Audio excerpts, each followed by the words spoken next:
एक सज्जन ने पूज्य भाई श्री हनुमान प्रसाद पोद्दार जी महाराज से पूछा कि साधना करते करते 20 साल हमको हो गए, ना तो भगवान मिले और ना भगवान का प्रेम प्राप्त हुआ, क्या कारण है? 20 साल हो गए साधन करते, ना भगवान मिले और ना भगवान का विरह प्राप्त हुआ।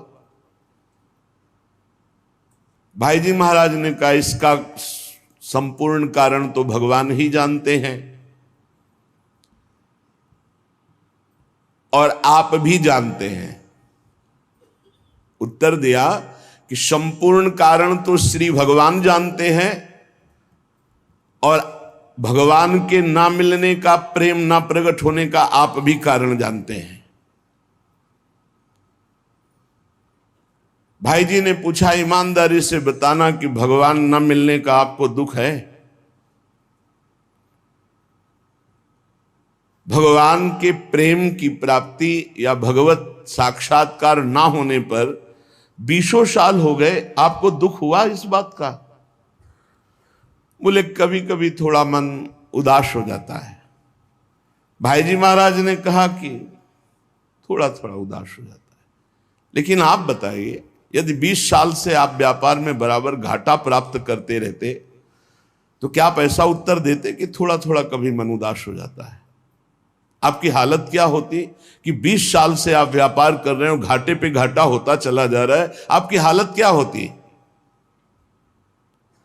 बोले बेचैन हो जाता, जीना मुश्किल हो जाता। तो बोले ऐसा जीना मुश्किल हुआ आपको? 20 साल से आपको घाटा हो रहा है, भगवत प्राप्ति, भगवत प्रेम प्राप्ति नहीं हो रही और आप आनंद से जीवन व्यतीत कर रहे हैं, आपको बेचैनी है? तो उनका ईमानदारी से वैसी कोई बेचैनी नहीं। बोले तुम सच्चे व्यक्ति हो, ठीक ठीक बता दिए। जब संसार की व्यापार में घाटा होने पर जो बेचैनी होती है वो आपके भगवत प्राप्ति या प्रेम प्राप्ति ना होने पर बेचैनी नहीं हो रही, तो इसमें भगवान का क्या दोष है? भगवान के अंदर कोई चाह नहीं है। कई बार सत्संग में सुन चुके हैं, आपकी चाह ही भगवान के अंदर चाह बनती है आपसे मिलने की। आप जितना विकल होंगे उतने ही वो विकल हो जाएंगे आपसे मिलने के लिए। भगवान अमना है, आपका मन ही वहां जाकर भगवान का मन बनता है और भगवान के मन के अंदर आपसे मिलने की चाह पैदा, वो अमना है, वो अचाह है, वो पूर्ण काम है। चाह हमारे अंदर पैदा हुई नहीं कि प्रभु के अंदर चाह पैदा हो जाएगी हमसे मिलने के लिए। सज्जन ने कहा कि जो प्रश्न करता थे कि कई बार आपसे सुना है कि भगवत प्राप्ति बड़ी सरल है, भगवत प्राप्ति बड़ी सुलभ है, परंतु मुझे लगता है कि जिंदगी में अगर कोई कठिन काम है तो भगवत प्राप्ति है। तो भाई जी महाराज ने कहा भैया भगवान का मिलना बहुत सुलभ है। भगवान किसी कर्म के फल से नहीं मिलते कि ये कर्म किया तो इसका फल हुआ भगवत प्राप्ति। भगवान चाह से मिलते हैं, व्याकुलता से मिलते हैं, रुदन से मिलते हैं। ये सारे कर्म इसलिए कहे जाते हैं कि तुमसे पाप कर्म ना बने, और जब पवित्र हृदय होगा तो भगवत प्राप्ति के मिलन की चाह प्रकट हो जाएगी, रोना आ जाएगा। भगवान मिलते हैं रुदन से, चाह से, व्याकुलता से, लालसा से। संसार के जितने भोग पदार्थ, अवस्था, स्थितियां, प्राणी, ये सब कर्म से मिलते हैं। जैसा आप कर्म करोगे वैसा पदार्थ मिलेगा, वैसे व्यक्ति का संयोग मिलेगा, वैसे सुविधा मिलेगी, वैसे ही असुविधा मिलेगी, वैसे ही आपको तिरस्कार, अपमान, जैसा कर्म करोगे। लेकिन भगवत प्राप्ति कर्म का फल नहीं है। पूज्य भाई जी महाराज कह रहे भगवत प्राप्ति चाह का फल है। वो संत संग से, शास्त्र स्वाध्याय से, नाम जप से, भाई जी उसका भाव लिख रहे, नाम जप से, सत्संग से, शास्त्र स्वाध्याय से हमारे संसार की चाह हटे और भगवान की चाह प्रकट हो जाए। पक्का जिस दिन ऐसी चाह हो जाएगी अब जिया नहीं जा रहा, उसी दिन भगवान अनुभव में आ जाते हैं। नेत्रों के सामने आ जाते हैं, पक्का। संसार की प्रत्येक स्थिति, अवस्था, पद प्रतिष्ठा, इसमें कर्म है, इसमें कर्म है। आपका कर्म आपको स्थिति प्रदान करेगा, सांसारिक पद प्रतिष्ठा, लाभ, लौकिक, पारलौकिक। सांसारिक पद प्रतिष्ठा, धन संपत्ति केवल चाह से नहीं पूर्ति होती। धन की चाह, मन की चाह, मान की चाह, अधिकार की चाह, सब कर रहे हैं। मन की चाह, ये मिल जाए वो मिल जाए, मिल रहा है क्या? मिलेगा उन्हीं को जो वैसे सुकृत वाले कर्म किए हैं। रात दिन सब चाह में ही फंसे हुए हैं, परंतु सबकी चाह नहीं पूर्ति होती। संसार की चाह से निराश होकर भगवान की चाह मात्र करने से भगवान की प्राप्ति हो जाती है। कठोर परिश्रम कर लो धन की चाह पूर्ति करने के लिए, कठोर परिश्रम कर लो, पर पूर्व सुकृत नहीं तो तुम धनवान नहीं बन सकते हो। लेकिन थोड़ा सा प्रयत्न करो भगवान नाम जप करके भगवान की प्राप्ति के लिए, ईमानदारी से बुरे कर्मों का त्याग, अभी आनंद की अनुभूति, अभी विकलता जागृत हो जाए भगवान से।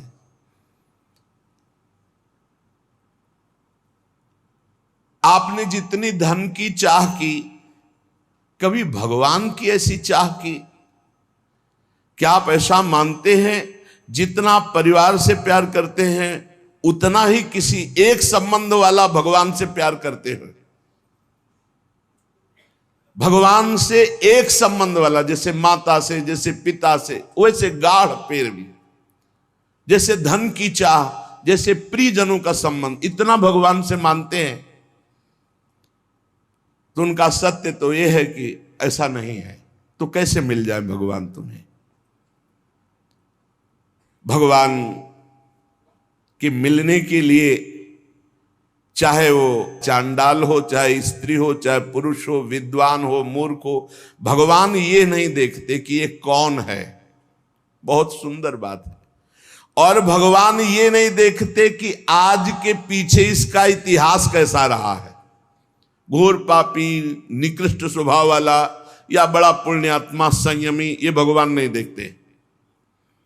ये पापी रहा है या पुण्यात्मा, ये स्त्री है या पुरुष उत्तम है या चांडाल, ये विद्वान है या मूर्ख, ये वंदनीय है या निंदनीय, हमारे भगवान ये एक भी बात नहीं देखते। भगवान देखते हैं अपने से अपनापन। कितना आपका संबंध है भगवान से? आप भगवान को कितना प्यार करते हैं? क्या मानते हैं अपना? कितनी चाह है भगवान के प्रति? अगर चाह नहीं, संबंध नहीं, तो फिर कैसे आपको भगवान मिल जाए? कसौटी है। देवर्षि नारद जी ने कहा, तद विस्मरणेन परम व्याकुलतेति। प्रभु का जो थोड़ा भी विस्मरण हो जाए तो परम व्याकुलता पैदा हो जाए। कैसी व्याकुलता? धिक्कार पैदा हो जाए अपने अंदर। कैसे मैं प्रभु को भूल गया? किसी कारणवश आभास हो गया कि 1 मिनट निकल गया, भी नाम नहीं जला। अब वो बहुत, अब कौन सी ऐसी कीमती वस्तु है, कौन सा ऐसा सुख है जिसके कारण मैंने अपने प्रभु का विस्मरण कर दिया? वो बड़ा धिक्कार पैदा करता। तद विस्मरणेन परम व्याकुल। कसौटी है। आप देखो कितनी देर आप विस्मरण बर्दाश्त कर देते हैं। अव्यर्थ कालत्वम, ये भक्त का लक्षण है। कबहू काल वृथा नहीं जाए, सेवक जी ने लिखा। कितना समय आप बर्बाद करते हैं। जिसने समय की कीमत पहचान ली वही महात्मा बन जाता है। कुछ लोग तो समय काटते हैं व्यर्थ के कार्यों में, मोबाइल में गेम, संसारिक वार्ता, ताश, ये वो। अरे भाई, हमारा समय इतना कीमती, हम उसे ऐसे झूठे कार्यों में नष्ट कर रहे हैं। यदि आप भगवत प्रेम चाहते हैं, भगवान का भजन चाहते हैं, भगवान से मिलना चाहते हैं, तो इसके लिए एक ही बात है, छटपटाहट, व्याकुलता आपके मन में होनी चाहिए। अगर नहीं होती है, आप भगवान को नहीं चाहते हैं, भगवान के लिए रुदन हृदय से नहीं करते हैं, तो सीधी बात है आपको भगवान नहीं मिलेंगे। क्योंकि भगवान चाह, जिसके हृदय में व्याकुलता, उससे भगवान मिलते हैं। अगर व्याकुलता नहीं तो इसका साफ साफ अर्थ है आप कहीं सुखी हो रहे हैं, कहीं राजी हो रहे हैं, तो भगवान क्यों आवे? भगवान से मिलन की चाह पैदा करना है साधना। भगवान चाह से मिलते हैं। भगवान के मिलने की एक ही मात्र उपाय वृत्ति है व्याकुलता, रुदन, लालसा इतनी प्रबल अब जिया ना जाए। कैसी लालसा? जैसे आपको यमुना जी ले जाया जाए और डुबकी लगवा दी जाए और ऊपर से चढ़ाकर ताकत पूर्वक आपको दबा दिया जाए, फिर जो आधा पौन मिनट के बाद आपकी सांस लेने की जो व्याकुलता है कि अगर आप सांस न मिली तो प्राण निकल गए, वही व्याकुलता चाहिए हरि दर्शन के लिए। अगर अब हरि नहीं मिले तो अब जिया नहीं जाएगा। तो उसी तासा महावीर, उसी समय भगवान का साक्षात्कार हो जाता है। भगवान को प्राप्त करने की अनन्य उत्कट चाह जिसके मन में पैदा हो जाए, उसके लिए किसी विधि विधान की आवश्यकता नहीं है। जैसे शास्त्रों में वर्णन आया है, संतों ने कहा इतना लाख जप करो तो भगवान का दर्शन हो जाएगा। ये शास्त्रीय बातें ठीक है भाई जी महाराज के, लेकिन इतने लाख संख्या में भगवान को खरीद लोगे, ऐसी बात नहीं है। भगवान संख्या से नहीं मिलने वाले, भगवान संख्या से नहीं खरीदे जा सकते, तपस्या से नहीं खरीदे जा सकते, व्रत से नहीं खरीदे जा सकते, संयम नियम से नहीं खरीदे जा सकते। भगवान किसी क्रिया के फल रूप नहीं है। भगवान को कोई बांध नहीं सकता इन नियम, संयम, व्रत, उपवास, तपस्या। आज तक अगर कहीं कोई बांधा है तो प्रेमाधीन, भगवान प्रेम के अधीन बंधे हैं। भगवान मोल में खरीदे नहीं जा सकते। जब भजन करते करते हमारे अंदर चाह पैदा होती, रुदन पैदा होता है, उसी रुदन, उसी चाह, उसी व्याकुलता से भगवान व्याकुल हो जाते हैं और व्याकुल होकर उसे दर्शन देते हैं। प्रेम की चाह, भगवान के मिलन की चाह जब तीव्रतर से तीव्रतम अनन्य हो जाएगी, जहां दूसरी चाह नहीं, जहां दूसरी किसी व्यक्ति से प्रियता नहीं, सारा संसार उसके लिए शून्य में दिखाई दे रहा है, एकमात्र भगवान। बस भगवान की प्राप्ति की यही शुभ वेला है। देश काल पात्र के भेदभाव की कोई आवश्यकता नहीं। पात्र कौन है, देश कौन है, समय क्या है, इसका विचार भगवान नहीं करते। भगवान सार्वदेशिक, सार्वकालिक, सबके हैं। कब, कहां, कैसे, किसको मिल जाए, ये कोई निश्चय नहीं है। भगवान की चाह अत्यंत आवश्यक है। साधक की साधना केवल चाह पैदा करने के लिए है। जितने भी जप है, स्वाध्याय है, सेवा है, तपस्या है, काम क्रोध आदि लोभ आदि पर विजय प्राप्त करना तप है, इन सब का फल है अपने इष्ट देव के लिए एकांत में रुदन प्रारंभ हो जाना।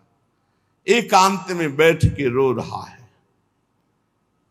अपने कपोल को हाथ की हथेली पर रखे हुए बैठे शोक मग्न है। हे प्रभु कब मिलोगे, हे ये कितनी दुर्लभ बात है। यही निष्काम भक्ति से प्राप्त होता है। भगवान को प्राप्त करना है तो गोस्वामी जी के दोहा जो लिखे, बहुत जोर की भाई जिसकी बड़ाई कर रहे हैं। जाहि न चाही कबहु कछु, तुम सन सहज सनेहु, बसहु निरंतरता सुर सोराउर निज गेहू। भगवान का अपना घर कौन सा घर है? थोड़े दिनों के लिए आकर चले जाने वाला घर नहीं होता। घर कौन जिसमें स्थायी बसा जाता है। भगवान मेहमान बनकर नहीं आते भक्त के हृदय में। सो राउर निज गेहु, वो अपने घर की तरह। किसके? बोले जाही न चाही कबहू कछु। बहुत उच्च कोटि की कसौटी है। निरंतर आपके हृदय में भगवत दर्शन होंगे। अपना घर जाही न चाही कबहू कछु, शर्त है। तुम सन सहज स्नेह, ये बड़ी उच्च कोटि की बात है। ये आधा दोहा बहुत उच्च कोटि की अवस्था है। जाही न चाही कबहू कछु और तुम सन सहज स्नेह। बस इतनी बात पूरी साधनाओं की है, जितने भी मार्ग हैं। ये आधा दोहा जीवन में उतर जाए तो आगे की बात गारंटी, भगवान कभी एक मिनट आपके हृदय से नहीं जाएंगे। जाही न चाही कबहू कछु, बहुत बड़ी बात। कबहू कछु जाही न चाही, कबहू कछु, कभी भी कुछ भी जिसे नहीं चाहिए और आपसे सहज प्रेम है। सहज प्रेम, कोई हेतु नहीं, हमारा मोक्ष हो जाए, हमारा कल्याण हो, कुछ चाह नहीं। जाही न चाही कबहू कछु, कोई चाह नहीं, बस मेरे प्रीतम। दूसरी इच्छाओं का सर्वथा नाश हो गया। एकमात्र केवल इच्छा भगवान में जाकर समर्पित हो गई। कर्म की, किसी भाव की, किसी भी दिव्यता की अब आवश्यकता नहीं रही। भगवान स्वयं हृदय में भय प्रगट कृपाला दीन दयाला। दीनों पर दया करने वाले भगवान स्थायी प्रगट हो। सच्ची माने, सच्ची माने। गलभैया दी हुई युगल सरकार नेत्र में, हृदय में, रोम रोम में, जिधर दृष्टि डाले जड़ चैतन्य में सर्वत्र दिखने लगते हैं। शर्त है जाही न चाहे कबहू कछु। अब इस कसौटी पे कसो। और सहज स्नेह, जैसे अपनी मां से सहज स्नेह होता है। कोई लगाव जोर, कोई कामना नहीं, मेरी मां है। ऐसे मेरे प्रभु, वो मेरी मां कैसी है ये प्रश्न नहीं होता कि ऐसे ऐसे लक्षण वाली हो तो मां। मां तो मां है। ऐसे सहज प्रेम अपने प्रभु से। भगवान के मिलन की चाह तभी प्रकट होगी जब जाहि न चाहे कबहू। ये बहुत जोर की बात है, बड़ी विलक्षण बात है। जो किसी भी बात की परवाह नहीं करता, कोई चाह नहीं रह गई, किसी से कोई संबंध नहीं, सहज स्नेह इष्ट देव से, और इष्ट देव से भी कोई चाह नहीं। अब मिलन की अपेक्षा थोड़ी रह जाएगी, वो यही हृदय में ही प्रकाशित हो गए। व्याकुलता, चाह तो केवल प्रभु की, अन्य सब चाह खत्म। हम यही परेशान हैं, पूरा जीवन हुआ जा रहा है अपने सबका कि चाह बटोर कर केवल प्रभु की चाह नहीं रह गई, बहुत सी चाहें हैं। ये चाह जब तक है तब तक साधना ही अधूरी है, छेद है। जैसे हम रात दिन दूध दुहे चलनी में, तो हमको एक चुल्लू पीने को नहीं मिलेगा। चलनी में गैया दुहे और दोष दयु को दे, हरिगुरु कहो न माने अपनो ही फल ले।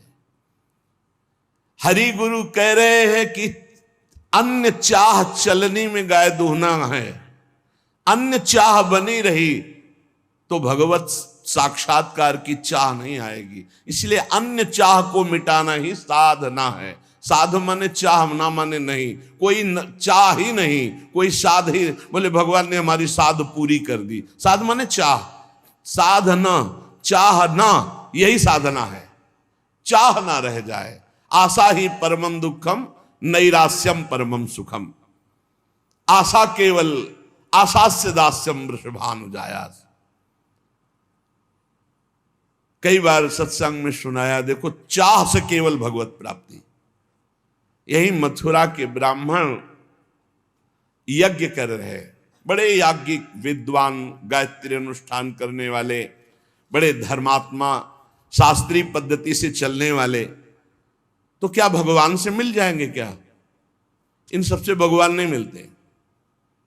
व्रतांसि यज्ञ छंदांसि तीर्था नियमा यमा। अगर सत्संग मिल गया भगवत प्रेमी का तो भगवान मिल जाएंगे। यथा वरुंदित सत्संगा सर्वसंगो पहो इमाम। मथुरा से पुष्प चयन करके मालिनी जाती वृंदावन से मथुरा, और वहां ब्राह्मण पत्नियों को देती और बताती, आज नंद के लाला ने ऐसी पोशाक धारण की थी, आज ऐसे सुंदर रूप से, आज ये लीला की, रोज नवीन नवीन शोभा, नवीन नवीन लीला। उनके हृदय में सुन सुन के चाह पैदा हो गई। ये बड़ी जोर की, कोई साधना नहीं थी, सब साधना ब्राह्मणों में थी। देखो, सुन सुन के चाह पैदा हो गई। इसीलिए भगवान कहते, जैसा मैं सत्संग से वैसा मैं किसी अन्य साधन से नहीं।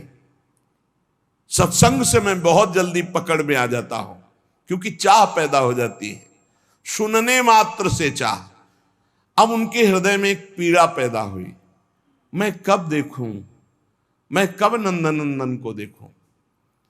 ये ब्राह्मण लोग ऐसे नियमनिष्ठ है कि इनको यज्ञ से फुर्सत नहीं है, और अगर हम कहें भी तो शायद इनका भाव ना बने।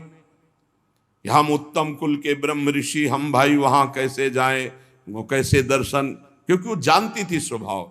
अब बड़ा विचित्र अंदर पीड़ा पैदा हुई कि मुझे श्याम सुंदर के दर्शन करने हैं, और हमारे श्याम सुंदर कृपा करके दर्शन दे तो हो सकते, अन्यथा कोई उपाय नहीं, क्योंकि हम पातिव्रत धर्म धारण किए हुए अपने पति के विरुद्ध नहीं चल सकती, और पति कभी हमको लेकर के वृंदावन जा करके, नंदगांव जाकर लालजू के दर्शन नहीं करा सकते। अब अंदर से व्याकुलता हुई रोज सुनने के कारण, हे नाथ आप ही कोई विधान बनाओ और दर्शन दो। तो किसी किसी दिन प्रातः काल बिना छाक लिए, बिना भोजन लिए सखाओं के साथ चल देते और दिशा बता जाते कि आज इधर गौवें चराएंगे, तो घर वाले उधर छाक पहुंचा देते। आज ना दिशा बताई और ना छाक ली, मथुरा की तरफ गौवें चराते हुए चले गए। सखाओं ने देखा समय हो गया उनका, कन्हैया आज तो भूल हो गई, हमने घर वालों को बताया नहीं कि आज किस दिशा में जाएंगे, और छाक भी नहीं लाए, बहुत भूख लगी, अब क्या होगा, शाम के गौवें वापस घर ले चलना है। और इतनी भूख लगी कि असह्य हो गई, क्योंकि भगवान आज कृपा करना चाहते हैं मथुरा के ब्राह्मणों की पत्नियों पर। भगवान ने कहा, सुनो, हमने सुना है पास में ही ब्राह्मण ब्रह्म ऋषि जन यज्ञ कर रहे हैं मथुरा के, यज्ञ भोक्ता भगवान श्री हरि को प्रसन्न करने के लिए, जाओ तुम मांगो जा करके उनसे। बोले प्रभु हमको वो देंगे? बोले कह देना कृष्ण बलराम आए हुए, उनको भूख लगी, थोड़ा सा अन्न दे दो, जाके तो देखो, साष्टांग प्रणाम करना, हाथ जोड़ के करना। ऐसी बात। वो गए साष्टांग दंडवत की, महाराज श्री कृष्ण बलराम पधारे हुए हैं आज इधर, उनको भूख लगी, आप थोड़ा सा भोजन दे दो। वैदिक सिद्धांतों का पालन करने वालों ने जब देखा ये तो गौवें चराने वाले, ये यज्ञ भाग के अधिकारी थोड़ी कि इनको भोजन, बात ही नहीं की। बोले प्रभु कहाँ भेजा ऐसे निर्दयी हृदय वालों को कि वो एक बार हमसे बात भी नहीं की, देखा भी नहीं। बोले देखो, निराश नहीं होना चाहिए, प्रयत्नशील बने रहना चाहिए, तभी सफलता प्राप्त होती। जाओ उनकी पत्नियों से कहो। बोले प्रभु जब पति नहीं दिए तो पत्नी, बोले उनसे हमारा परिचय है, उनसे हमारा परिचय है, वो अनन्य भाव से मेरा चिंतन करते हैं, जाओ तुम। वो यज्ञशाला से पीछे से जाकर जहां उनकी पत्नियां साष्टांग दंडवत किया और कहा भगवान श्री कृष्ण बलराम पधारे हैं, और उनको भूख लगी। अरे अब तो अंदर की दबी हुई आग, कैसे श्री कृष्ण दर्शन मिले, अब तो प्रबल चाह, किसी की कोई परवाह नहीं। सहस्त्रों ब्राह्मण पत्नियां सुंदर सुंदर भोग थाल में सजाकर चल पड़ी। जिनको रोका उनके प्राण निकल गए और दिव्य देह से वहां पहुंच गए। भगवान ने स्वागतम वो महाभागा आश्चताम करवाम किम यन्नो दिदृक्षया प्राप्ता उपपन्नो मिदम हिवा। भगवान ने कहा आओ स्वागत है तुम्हारा, भगवान स्वागत कर रहे। स्वागतम वो महाभागा, ये दोनों के लिए प्रयोग किया है, ब्राह्मण पत्नियों के लिए भी और गोपियों के लिए भी। महाभाग्यवती देवियों तुम्हारा स्वागत है, आओ आओ। तुम लोग हमारे दर्शन की इच्छा से आए हो, तुम्हारे जैसे प्रेम पूर्ण हृदय वालों के योग्य ही है। भगवान सात सखाओं के साथ बैठ गए, महायज्ञ उनकी पत्नियां करे, साक्षात यज्ञ भोक्ता भगवान को पवा रहे हैं। भगवान पाए, आश्वासन दिया जाओ आज के बाद कभी तुम्हारे ऊपर कोई दोष दृष्टि से नहीं देखेंगे तुम्हारे पति आदि, क्योंकि हमने स्वीकार कर लिया, आप सब तुम्हारी आराधना करेंगे, सब तुम्हारी वंदना करेंगे। उनको लगा था वापस जाएंगी तो शायद दोष दृष्टि करे ब्राह्मण जन। अब किसी भी भाव से सही भगवान ने उनका प्रसाद तो पाया ना। भले भाव नहीं था ब्राह्मणों के, लेकिन पत्नियां तो उन्हीं की थी। उनके हृदय का ज्ञान अंधकार मिटा। धिक जन्म नस्त्रिविध विद्याम धिक व्रतम धिक बहुज्ञताम धिक कुलम धिक क्रियादाक्षम विमुखाये त्वधोक्षजे। धिक्कार हमारी विद्या को, हमारे व्रत को, हमारी बहुज्ञता को, हमारे कुल को, हमारी इस यज्ञ क्रिया को जो मैंने स्वयं अधोक्षज भगवान से विमुक्ता की। ब्राह्मणों को अब ऐसा ज्ञान हो रहा है क्योंकि अब भगवत प्राप्त पत्नियों का दर्शन कर रहे हैं। कैसे दर्शन हुआ ब्राह्मण पत्नियों को? चाह मात्र से, कोई अन्य साधन नहीं, सुन सुन के चाह प्रकट हो गई। भगवान को पाने की इच्छा, इस प्रकार की इच्छा की उसमें कोई समझौता नहीं है। अब मिलना ही चाहिए प्रभु। प्राप्ति में विलंब असह्य, हमारी ऐसी स्थिति नहीं है। हम राजी हैं, खान पान विश्राम सुख सुविधा प्रणाम नमस्कार, इसीलिए वो बात नहीं बन रही। जैसे किसी का इकलौता पुत्र हो और वो भी बीमार होकर मरणासन हो, अब उसकी व्याकुलता, पूरे कुल का आंख का तारा वो भी मरने जा रहा है, कैसा व्याकुल, उसको कितनी व्याकुलता होगी। पर यहां हमारे जीवन की शाम होती जा रही है, हम आए भगवत प्राप्ति के लिए, भगवत प्राप्ति हो नहीं रही। भगवत प्राप्ति से हम उदास हैं, भोगों में हम हर्षित हो रहे। कहां में सुख है? एक ही ट्रेन जाती है और हमें वहां जाना है और हम पहुंचे, देखा वो ट्रेन जा रही सामने, कैसी व्याकुलता। अब हम दौड़ के चढ़ नहीं सकते, ट्रेन छूट गई, एक ही ट्रेन है वहां जाने के लिए, ऐसी व्याकुलता। एक ही शरीर है जो भगवत प्राप्ति करा सकता मानव दे, और वो भी शाम होने जा रही, कब मृत्यु हो जाए कोई पता नहीं, और हम चैन से हैं। इसलिए भगवान से मिलन की चाह, जितने साधन है वे चाह पैदा करने के लिए है। ये चाह धीरे धीरे पैदा होती है। खूब नाम जप, सत्संग, भगवान के धाम आदि का वास, तीर्थ स्थानों में नाम जप करते हुए पवित्रता से भ्रमण, किसी की निंदा नहीं, किसी को दुख पहुंचाना नहीं। धीरे धीरे चाह पैदा होने लगती भगवान से, और फिर वो बढ़ने लगती है। बहुत लोग कहते हैं कि भजन से जब चाह होती है तो भजन ही में हमारा मन नहीं होता। अरे भजन करने से होता है कि भजन होता है? भजन होता तो सिद्धों का है, भजन करना पड़ता है। कहते करना चाहते परंतु होता नहीं। मेरी बात समझ में नहीं आती कि तुम्हें भजन करने की भूख हो, तुमसे भजन नहीं होता। जब पानी की प्यास लगेगी तो प्यासा ही प्यास चिल्लाओगे और कुछ नहीं सुनाई देगा। रबड़ी खवाई जाए तो भी नहीं, आप कहोगे पानी पिलाओ। यदि भजन की प्यास जग गई तो तुमसे भजन कैसे नहीं होता? अवश्य भजन की प्यास नहीं जगी, बातें केवल बनाते हो। सच्ची मानिए, जिनको अब कुछ प्राप्त करना नहीं है उनको भी तो देखो, भजन का पूर्वाभ्यास उनको चैन नहीं लेने देता। ये तो जाएगा आज, नहीं तो कल जाएगा, इसको क्या करना है, इसको सजा संभाल करके भगवान के चरणों में अर्पित करो। जितने मिनट, अरे इतना कीमती समय जिसे तुम्हें ज्ञान नहीं है, बहुत यहां से जाना है प्यारे, कुछ साथ लेके नहीं जाना। खूब कमा लो, जितना नाम धन कमा लोगे मौज करोगे, लोक परलोक ई परलोक सकल सुख पावत, ई परलोक सकल सुख पावत। धिक्कार है अपने को यदि सत्संग मिला, मानव देह मिली, भजन की महिमा सुनने को मिली, और फिर हम कहते भजन में मन नहीं लगता। मन लगने ना लगने से क्या, रात दिन भजन करो अभी मन लग जाएगा। जरा सी वृत्ति भजन से ऐसा लगा सूरदास जी को कि हट गई क्या, तो धिक्कार देने लगे। मौसम कौन कुटिल खल कामी, जिन मुको तन दियो ताको न भजन कियो ऐसो नोन हरामी। कौन सी ऐसी वस्तु प्रिय लगी, कौन सी ऐसी घटना प्रिय लगी जिससे भगवान का विस्मरण हो गया। ताहि बिसरायो ऐसो नमक हरामी।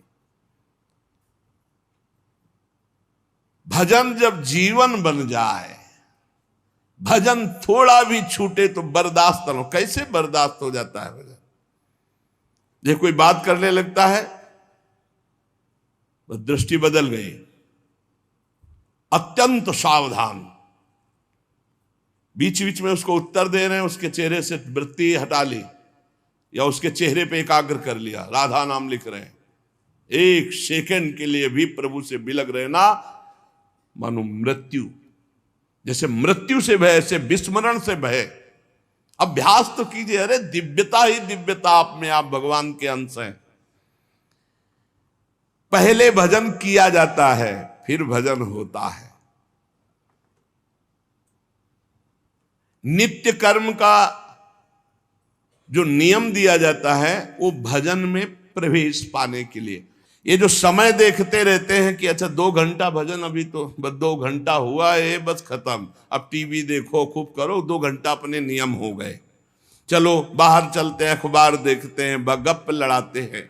हम इन ऐसे लोगों की बातें नहीं कर रहे, भाई जी महाराज कह रहे हैं, हम उनकी बातें कर रहे हैं जो भगवान की प्राप्ति करना चाहते। जबरदस्ती हर समय, लाख लोग, इसका कोई संख्या का मतलब नहीं, हर समय। यही बात गुरुदेव ने बचपन में डाल दी, बलिहारी गुरुदेव की, जो और कोई सूत्र ही दिमाग में पूरे जीवन में जहां कहीं भी हुआ तो सब बातें सुननी, पर गुरुदेव की बात याद रखते थे कि कोई भी श्वास खाली ना जाए, हर समय भजन करना बच्चा।